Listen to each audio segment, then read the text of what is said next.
Hello, everyone. Thank you for joining Career Innovations with our weekly Job Seekers Q&A session. I'm Bridget Baggin. I'm the founder of Career Innovations. If this is your first time joining us, let me go ahead and give you a little introduction of who we are. Career Innovations is an executive search firm. We were launched in 2007. We are a referral-based firm. We pride ourselves in innovative technology and tools to locate the best talent for our clients. Before we do dive in, if this is the first time using GoToWebinar, you'll see on your right hand side there's going to be a toolbar in which you can ask questions. You can ask questions one of two ways depending on how you logged in. You can raise your hand and I can unmute your mic and you can verbally ask your question. But that's something that you can do only if you entered your PIN number. Or you can ask your question through the chat feature, which is down at the bottom. You can actually type your question out. This workshop is being recorded, like all our workshops are being recorded, and you can actually review this workshop online on our YouTube channel under Career Innovations, and it's all one word. So you can look us up that way and actually review this. Today's workshop, we're actually going to be talking about staying ahead of the curve. And again, this is our weekly Job Seekers training session. We do this every Monday from 7 to 8. So if this is someone, if you're on the line and this is your first time actually participating or attending, we do ask that you send questions ahead of time. That way we can actually put together workshops that are going to be tailored to the questions that you ask prior to the actual live workshop. I did go ahead and get 2 questions, and that's why our theme is actually staying ahead of the curve. So you'll get an idea of what we'll be covering. And we did get a late question that did come in that we weren't able to get on the schedule. Is actually pertaining to scheduling informational interviews. Since that question did come in a little bit late, we'll actually put that on the next Q&A session, which will be scheduled for Monday the 26th. I know it's Memorial Day, and yes, we're still having our workshop, and if you miss it, that's fine. You can actually check it out on YouTube as well. So let's go ahead and move forward with the session.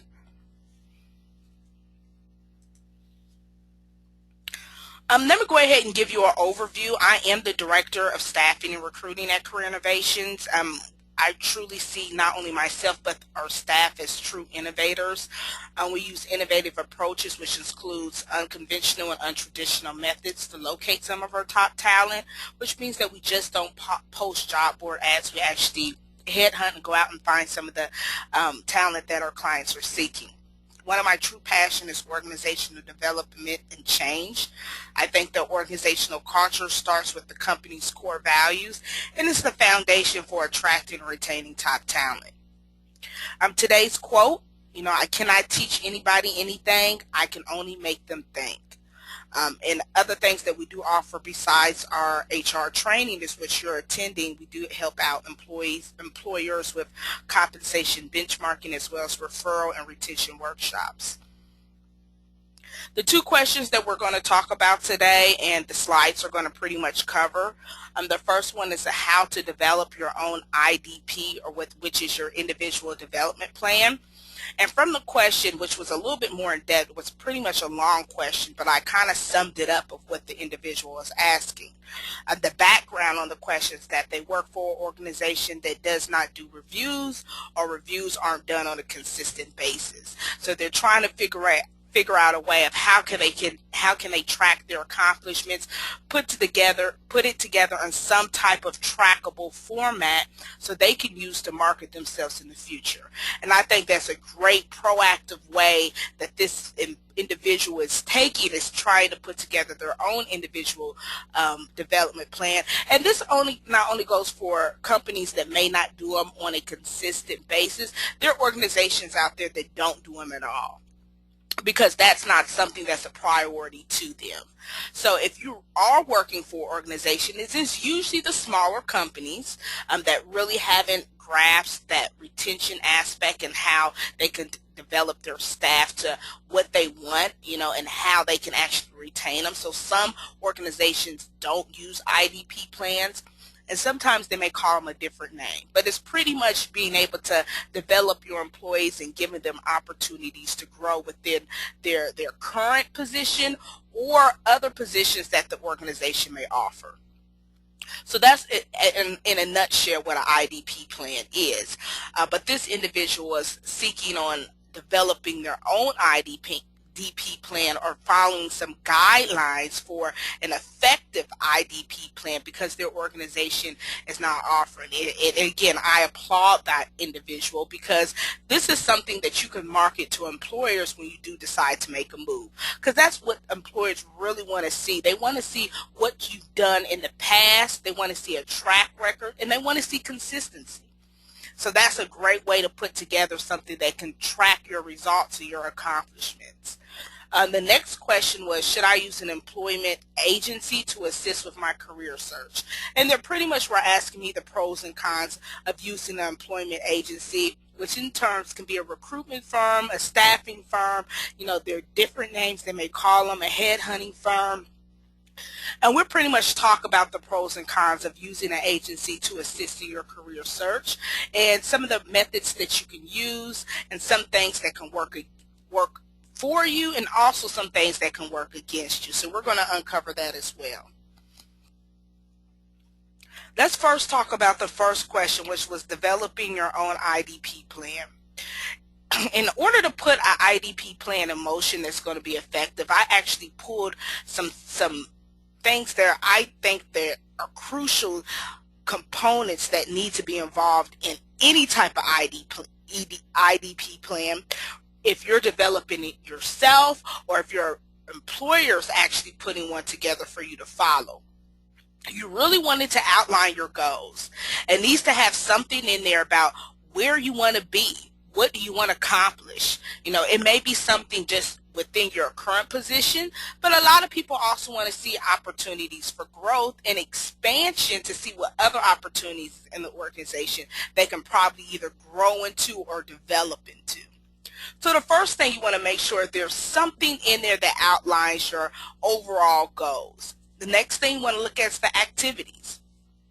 It needs to be in collaboration of your goals and make sure the things that you're doing or the assignments that you're assigned or even the voluntary tasks that you may pick up align with your overall goals. So you also want to make sure that any activities that you're going to associate yourself with or take on are going to push you closer to your overall goal. And you want to be able to document that and track that. So you definitely want to have some place where you're going to be able to see activities or tasks or assignments. They're going to be able to develop you into the person that you want to be or the goal that you want to reach. Your next one is going to be barriers. You want to be able to know what things are going to be in place that may prevent you from reaching that goal. And it doesn't always have to be something physical, or tangible. Sometimes it's time. Some people just don't have the time or have the ability to put in the work that it takes to reach that particular goal. It may be that they may have small children and they don't have the time to put in that extra work. That may be a barrier. They may have conflicting schedules with the spouse. In order to get that extra activity or that task done that's going to push them closer to their goal may conflict with someone else's schedule. So the barrier doesn't always have to be a tangible barrier. It can be something as simple as I just don't have the time to do it. But that's when you're also going to have to figure out, okay, if this is something I really want to accomplish, if this is a goal I really want to be able to master, how do I make the time? Because I've learned a long time ago, people make time for things they want to do. And like someone said about money as well, people spend money on what they want to spend money on. When someone says they can't afford it, but, you can afford this. So people have a way of budgeting or have a way of making time for things they truly find important or they find value in.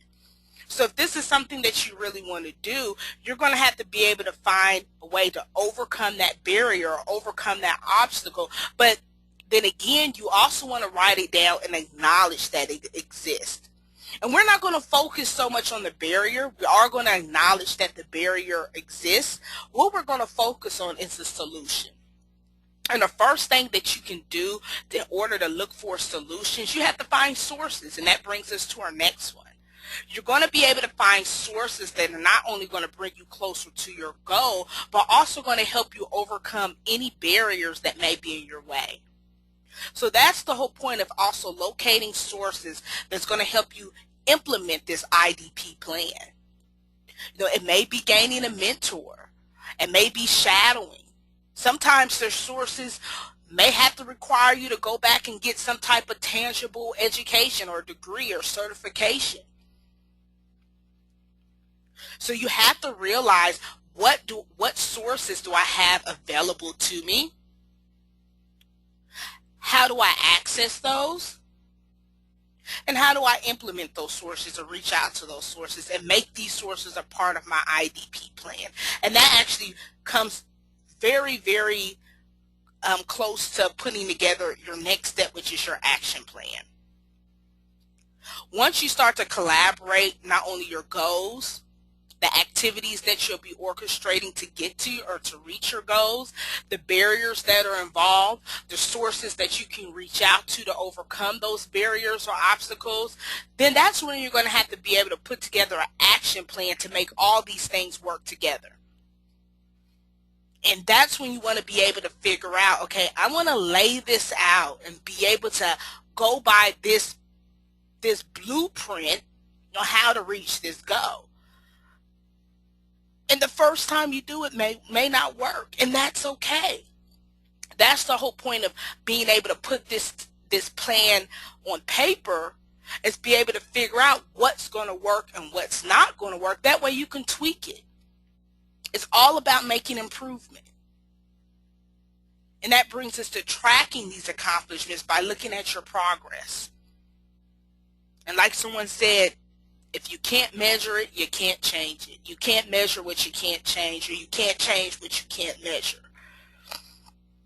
And that quote couldn't be more true in this particular circumstance. So you don't want to be doing all these notions and putting all these actions into play if you're not going to track it and see where you stand and figure out what's working and what's not, what's pushing you closer to your goal and what's pushing you farther from your goal. And do more of the things that are going to bring you closer to your goal.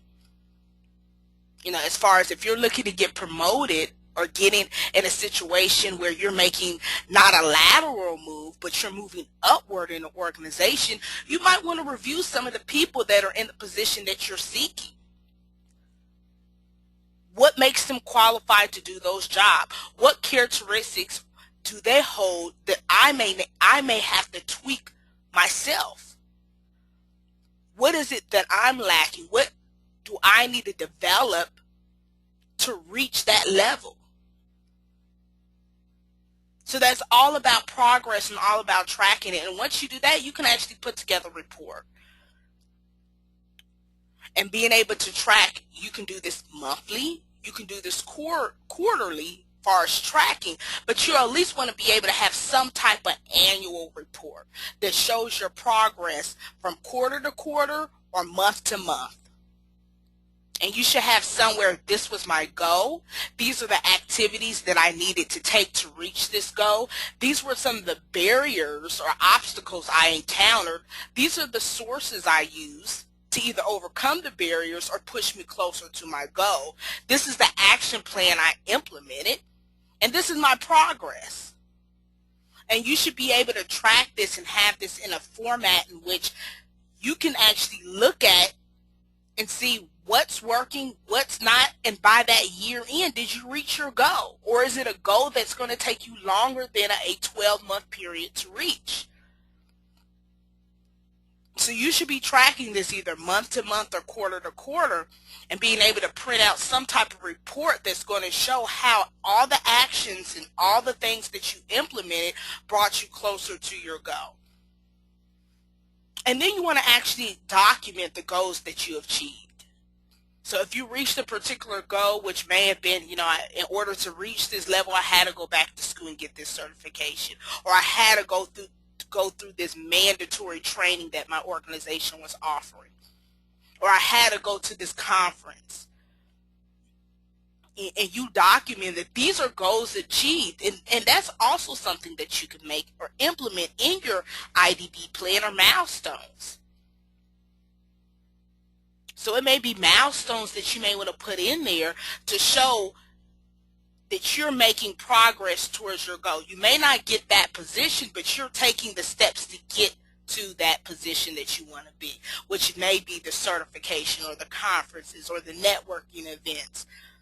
Whatever it may be that you decide to put in your IDB plan, these revolve around positive activity that's going to push you closer to your goal. And that's what it's really all about. And in these in the illustration that you see, that I kind of put a mapping up here about process 1, 2, 3, and 4. And if anyone's familiar with the SWOT analysis, that's pretty much what I use. In order to reach your goals, you want to look at your strengths, you want to look at your weaknesses, you also want to look at your opportunities and threats. The SWOT analysis is not just for businesses. This is something that you can do on an individual basis as well. You can apply this, to yourself. So you do want to look at the strengths. You do want to look at what you bring to the table to an organization. You also want to look at some of the things you may be lacking, some of the areas that you may not be as strong in. You will label as a weakness. You also want to look at opportunities, not only within yourself, opportunities of improvement, also opportunities within your organization. And this means opportunities that may align with your goals and can push you closer to your goals. Is your organization doing on-site training? Are they doing tuition reimbursement?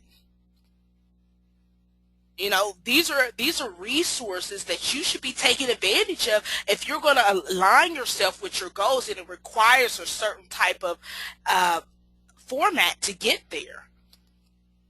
And you also want to look at your threats, which is kind of similar to the barriers. What is it that's going to hold you back? What external process is going to hold you back from reaching your goal? And you want to be able to look at that as well. What factors are going to jeopardize your progress? Sorry, the slides went a little bit. I was trying to scroll down and it kind of took me through the slides. The next slide is actually pertaining to the second question that was asked. That was working with an employment agency. And this question I pretty much summed up as well, because they asked about, should I work with the agency? Right now I've been searching for a job on my own, and I want to know, what's the benefits of working with one? Basically giving an outline of the pros and cons of working with a staffing agency or an employment agency. Let's first look at what employment agencies do and how they can benefit you. And employment agencies, they can serve as an advocate for the job applicants by representing the job applicant's credentials to the employer. That's pretty much either if you're doing temporary placement, or if you're working with someone for a permanent placement, if you're working with a headhunter that's doing some type of specialized placement for a confidential search. Regardless, they can be an advocate for you. And the key terms I want everyone to understand when they work with a firm, whether it's a temp to perm firm, whether it's a executive search firm, regardless, you want to understand these key terms. And one is headhunters work exclusively for the company. And this is also for temp to perm and anyone else. So it's not, employment agencies in general. Contingency recruiters will get paid if they score a placement with the company. And these are pretty much recruiters that, they get paid upon placement. That's how they get their fee, or that's how they get their revenue, is by finding someone the employer really wants to hire and putting them in that company and matching the employer with that candidate, and an employer pays that recruiter a fee for that. That's a contingency recruiter. Um, any other type of recruiter, retained or engaged, sometimes they can, or most of the time if they're retained, they get partial of their fee up front. But regardless, the fee always comes from the company. The job seeker never should have to come out of pocket to pay for anything. The service, is no cost to you. Um, but understanding this will also understand the pros and cons a little bit more better as well. Employment agency recruiters work in employment agencies, and they will do everything to help with resume, assess skills, or practice interviewing. Okay, and I'm going to repeat this because I think this is something that people must understand. Keep in mind, many non-governmental, and I really have to put that in there because I'll give feedback and say, well, no, not all of us.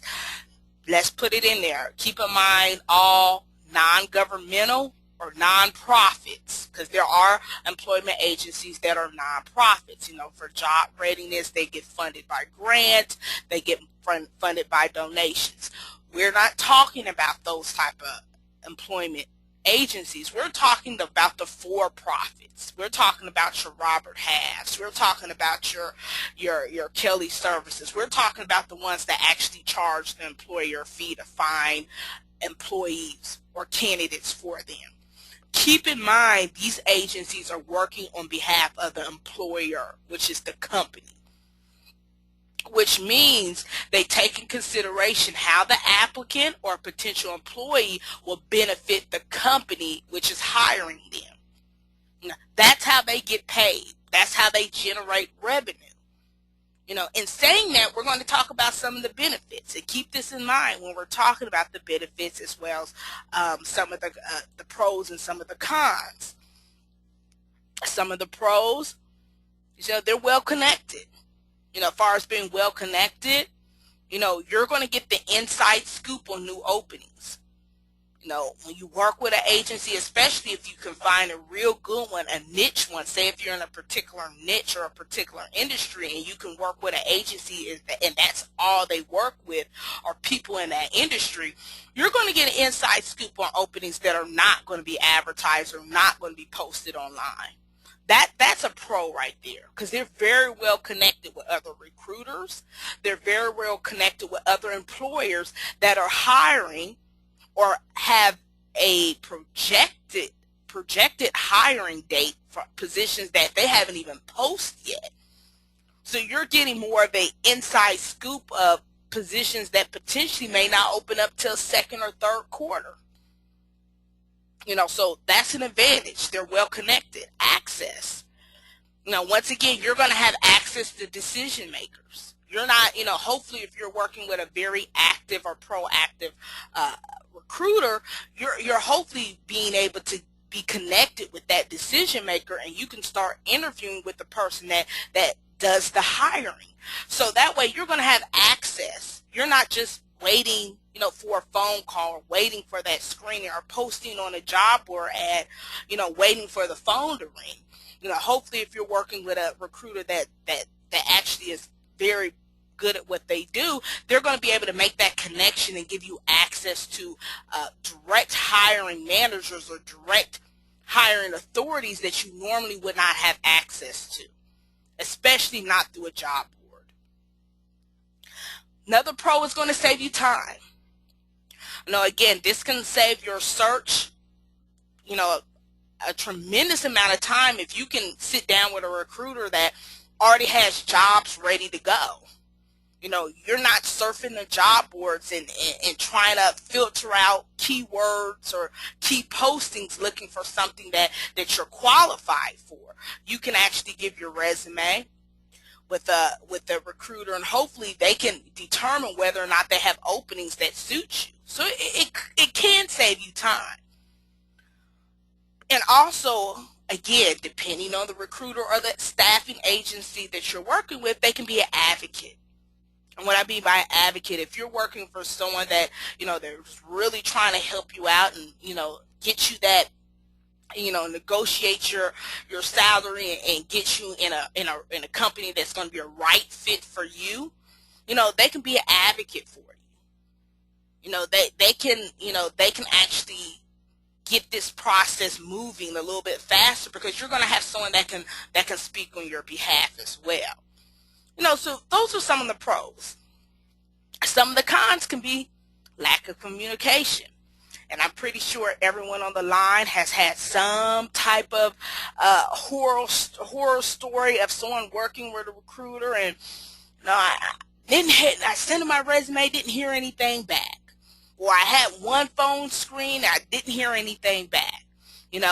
That's a con. It can be very, very sketchy communication with some agencies and some independent recruiters.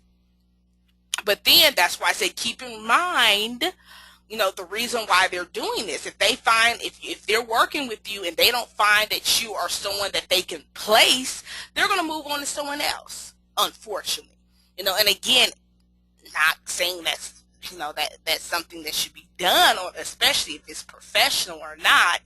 I think they should at least communicate whether or not, they're going to move forward, but some don't, because some may be getting hundreds of resumes and they may be working with, many applicants at the same time, and they can't touch everyone on an individual basis and give them a personal, I'm sorry, we can't work with you. Most people have at least automatic responders up, so you can at least get some type of message saying that, hey, we're no longer considering you. But some smaller agencies don't have that technology in place. So instead of giving you that, we're going to keep your resume on file email, you get no communication at all. And again, that goes back to, hey, if we can't place you, we're not going to spend too much time on a candidate that we can't place. Because that really goes back to, again, we're working on the behalf of an employer, and this is how these agencies make their money. Again, I'm not clarifying or I'm not taking sides. I'm not saying it's right or wrong, but I'm also giving you that's some of the cons of working with an agency that may not be proactive in communicating. And I'm just giving you the reason why, they may not communicate back. If you're someone that they can't place, they may not have an opening for, they'll probably just move on to a candidate that they can see a higher probability of placing. Limited jobs. Depending on the agency you're working with, if it's a huge agency that, has every job out there on those job boards, you may not have a problem with limited jobs. But if you're working with a particular agency or a firm that is only working in a particular niche, like they only recruit for this particular industry, like we only recruit for accounting, or we only recruit for nurses. And if you get yourself in a place where you're in a niche and you're working for a firm or working with a firm that's in a niche spot, you may run into limited job opportunities. They may only have a handful of jobs that you're qualified for. Now, that's another con. Another one is they maybe become impersonal. And that's really something that recruiting can take a toll on a recruiter if they may be very sympathetic to your situation, or they may empathize with you on making a career change. But many recruiters just can't help. Their job is, not to be a career counselor, but to be a recruiter and find someone for this client that's, that they have a job order for. So sometimes they can be very impersonal, very cut and dry. So that's one con about that.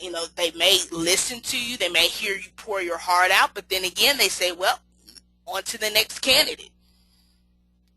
Next one, it can be a lengthy process. That's another con. I know there's a lot of candidates that I've heard stories that they've been in lengthy processes when, they're just waiting to hear back.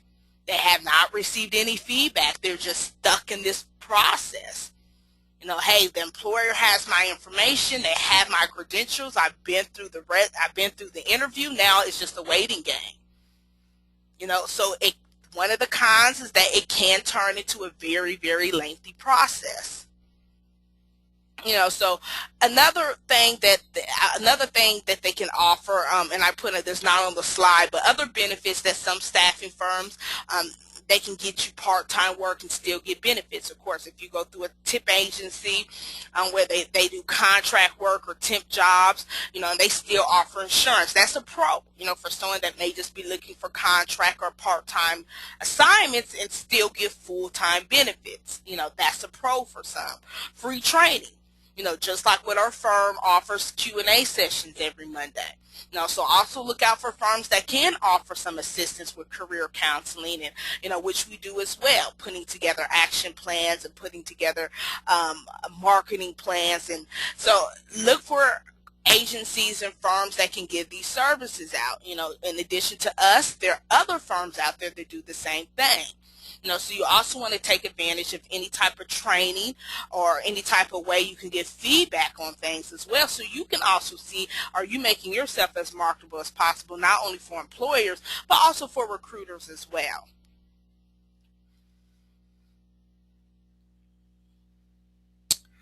Okay, so that were some of the pros and cons, and we're going to go ahead and go, and I think those were the only two questions that we had. And I wrap it up, and I usually like to stop around this time to open up the floor for anyone that has questions or would like to give feedback or would like to chime in on anything that I spoke about, and like to address that. So I do open up the lines for that. So if anyone has any questions, please type them in at the bottom or raise your hand. I'd be more than happy to open up the line. Why everyone, I do see people typing, why people are typing their questions. I'm going to just go ahead and have everyone take a look at the contact information. You can reach out to me directly by email, which is my first initial last name at career-innovate.com. You can definitely give me a ring. I highly suggest that you visit us online, which is www.career-innovate.com, and set up a phone appointment.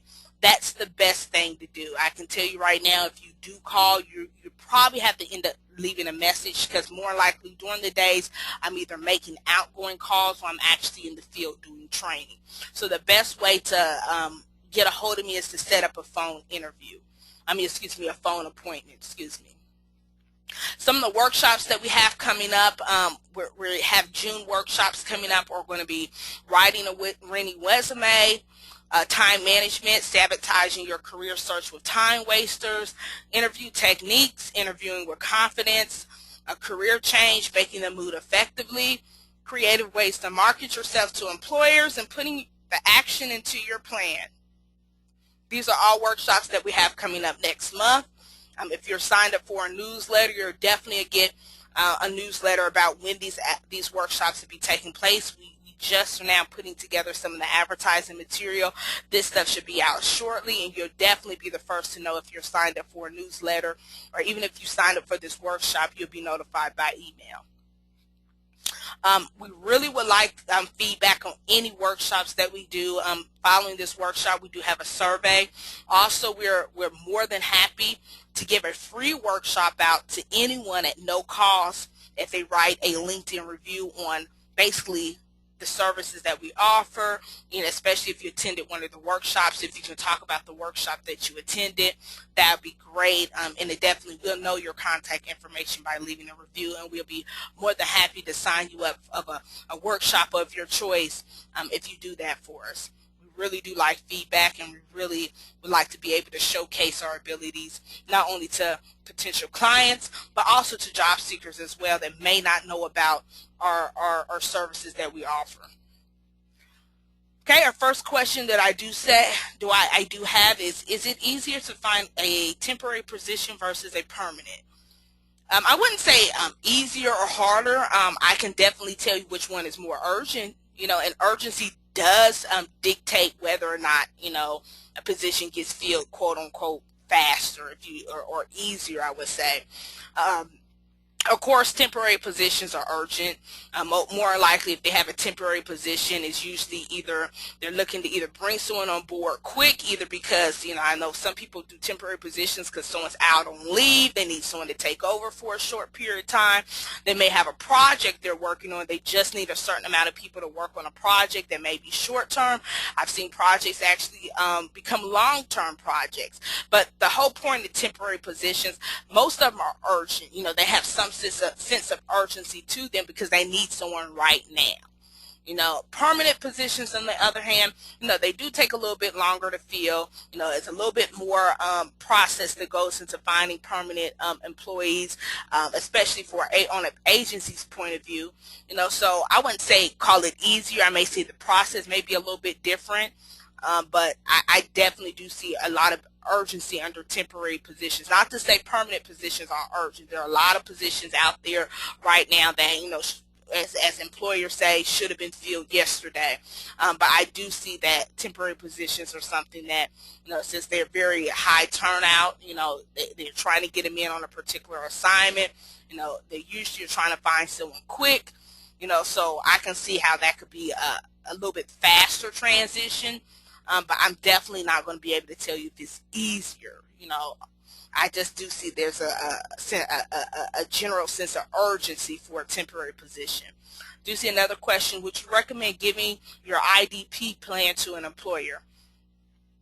Well, it really depends. I really think that if this is something that you're doing individually for yourself, and if you don't feel the need to show them, you don't have to, but I really do see that there's value in showing your employer because it shows that you're taking the initiative. It shows that you're going beyond the call of duty, and it shows that you're actually investing in yourself, which in turn it means you're investing in the organization. So why wouldn't you want to share your IDB plan? I would actually let them know that this is something just by putting the foundation or laying the foundation with your employer, because you want them to know, especially if you're looking for career opportunities or some type of opportunities for advancement. You do want your employer to know this. You do want them to know that you're open to this. There's so many candidates out there that seek this type of platform and want these opportunities, but they never voice them. Their employer doesn't even know. And they think these opportunities are supposed to fall out the sky. So I really do think that, giving your employer a heads up that you're working on you're working on developing your skills, you're working on becoming an asset for the organization, that's going to be a plus all the way around there. There's no negatives to that. If anything, they're going to look at you as, hey, this person's the person in line that if we ever have anything available, they may have something available now that they may even consider you for, especially if you can show that you not only you take an account of your goals, but you master them. You actually accomplish the goals that you set forth for yourself. So definitely, I would, if you did want to sit down, especially if they do some type of annual review, if you have some time where you can sit down and just get, a couple minutes of your boss's time or your direct manager or supervisor's time and just review, hey, some of the goals that you have in mind. And it doesn't have to be formal. Don't be afraid to embrace this, because it doesn't have to be a formal, let's sit down and go by this, this 20-page document. It doesn't have to be like that. Just sitting down, talking about some of your goals, talking about where you see yourself with the organization, and actually giving tangible solutions to get yourself there, that's a great conversation you should be having anyway, regardless if you're putting together an IDB plan or not. So definitely look into that, and to answer your question, I would sit down and have that talk with my employer and let them know where you are and where you want to be, on a personal and professional level. So definitely. Let's see, do we have any more questions? That was my question down there. I don't see anyone with their hands raised. We are about a quarter till. I don't see any more questions. So if anyone does have a question, definitely shoot me an email. I can't respond by email. That's actually probably the quickest way to get a response from me. If you would like to have on one-on-one, don't hesitate to go online and just book a online phone appointment. That way we can set some time aside just to have a one-on-one chat. And then just look out for an email for some of our upcoming workshops. I really am excited about that, and really I'm hoping that I can give some job seekers or even people that are looking to make lateral moves or grow within their organizations that they're gainfully employed with, being able to give them the tools to do that is definitely something that I love to do. So look out for those as well. Everyone have a great night. Until next time, I talk to everyone next Monday. Again, we'll do it again next Monday, 7 o'clock Eastern Standard Time. Thank you so much, and have a good night.